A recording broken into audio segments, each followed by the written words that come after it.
This video will just be a quick tour of how to use UNB's learning management system, which is Brightspace by D2L, although most people will just call it D2L or Brightspace. We'll also take a short detour into UNB's intranet, myUNB. Okay, two ways to get to D2L. The first is the quickest and the easiest. Just type lms.unb.ca into your browser URL bar, then hit enter.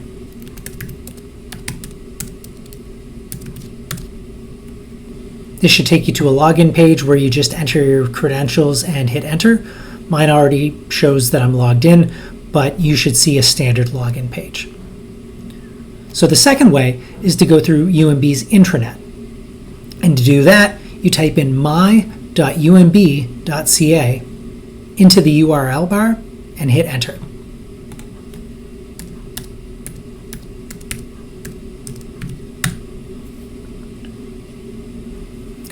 And again, you should be taken to a login page where you can enter your credentials and hit enter. Okay, so now you're on the myUNB landing page, and there are lots of good things available to you here.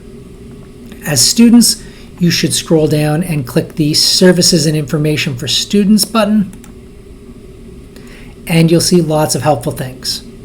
Right at the top is a button for D2L Brightspace. There are also buttons for the UNB libraries, and that's what you can use to see books, databases, that kind of thing. Although I suspect you'll mostly use it to book study rooms at the Hans Clone Commons. There are also buttons for things like student affairs and services, and there you can find information about your residences, student health centers, financial aid, writing centers, all that kind of thing. And for now, though, we'll focus on Brightspace. There should be a bar at the top, and all you have to do is choose the appropriate term. We'll look at fall 2025 just as an example.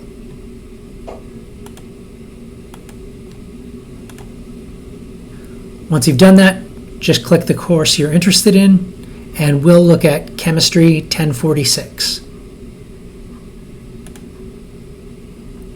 Once you're in the course, there are a number of different things you can do.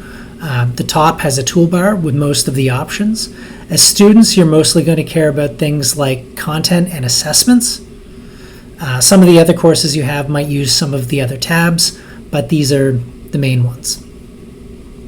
Now I'm going to switch to a student view rather than an instructor.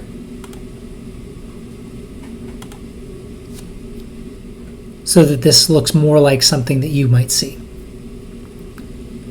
At least for Chem 1046, most of the time we'll be working with the content. I would recommend not using the content browser, but actually clicking the content tab at the top. This tends to bring you to a screen with a lot more information, and you can use the table of contents on the left-hand side. Just click the module that you're interested in. We'll click with Start here, and this button will give you access to all of the content in the module. In this case, there are videos and several PDF documents, but it also has a module description, and this isn't visible if you simply look at the main course page.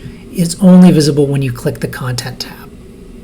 And often instructors will include descriptions that students miss because they don't click the Content tab.